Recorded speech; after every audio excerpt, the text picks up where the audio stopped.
మేము శంకర్పల్లి మండల్ రామంతపురం గ్రామం నుంచి వచ్చినామండి. అక్కడ కొంతమంది రియల్ ఎస్టేట్ దందాదారులు రైల్వే ఎంప్లాయీస్ ముసుగులో మా భూములను కాజేయడానికి ప్రయత్నిస్తున్నారు. మా ఆస్తులు మా తాతల నుంచి వస్తున్నాయండి. ఎప్పటి సందో మేము అలా పంటలు పండించుకుంటున్నాము. మేము అది మా ఆధీనంలో ఉన్నాయి. మేము పంటలు పండించుకుంటూ వస్తున్నాము.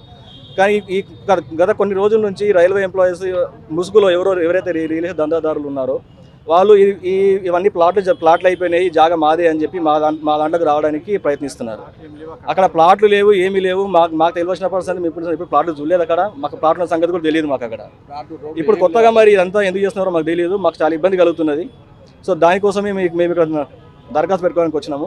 ఇదే విషయమై పోయిన మంగళవారం ఇదే ప్రజావాణిలో ఎవరైతే ఈ రైల్వే ఎంప్లాయీస్ అయితే ఉన్నారో వాళ్ళు వచ్చి మేమేదో వాళ్ళ జాగాను కబ్జా చేసినట్టు మా మీద ఫాల్స్ అలిగేషన్స్ ఇచ్చారు. వాళ్ళ దగ్గర ఏం ప్రూఫ్స్ ఉన్నాయో మాకు తెలియదండి. సో మా దగ్గర అయితే మాకు మా తాత నుంచి వచ్చినటువంటి ఆస్తి కాబట్టి మా దగ్గర అన్ని ప్రూఫ్స్ ఉన్నాయి. సో ల్యాండ్ మాది. ఆ కోర్టులో వెళ్ళామండి. హైకోర్టులో కేసు నడుస్తూ ఉంది. దానికి మేము అదే జాయింట్ కలెక్టర్ అప్లికేషన్ తీసుకున్నాము. మేము మా వల్ల చేసి అన్ని చేస్తూ ఉన్నామండి. శ్రీఎం దృష్టికి తీసుకెళ్ళాము ఇదే విషయాన్ని.